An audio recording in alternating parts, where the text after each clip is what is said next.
Another objective of our AZ-900 exam is going to be to describe subscriptions. Groups and resources are created inside a subscription, and limits are going to be put on subscriptions, and they're called a quota. So these Azure subscription limits come with these limits that we'll all have to adhere to, because you won't be able to create any additional resources outside of those limits. The limits define the maximum allowances for various resources within each subscription. For example, you can have 250 Azure storage accounts per subscription. You can have 25,000 virtual machines per region and 980 resource groups across all regions. So what happens if we exceed our quota? Well, you can add more subscriptions. You can also contact Microsoft and ask them to extend those subscription limits. Subscriptions reside, don't forget, in management groups as shown in a previous video. And they're managed by one or more users. I'm going to show you how to create a subscription in Microsoft Azure.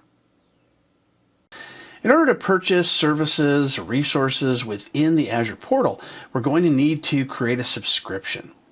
So after you've created your account, you can go ahead and choose the subscription option within portal.azure.com.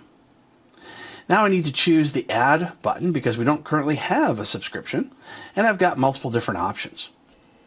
And the one you'll most likely go with is going to be Pay As You Go. So if I choose Select Offer, then it's going to take me through a wizard that will set this up. You have to make sure you have your credit card information, and you can go ahead and create the Pay As You Go account. After entering in your name and phone number, you're going to be prompted for your address. Now I'm prompted for my credit card information. Next, you're prompted for the type of support you would like.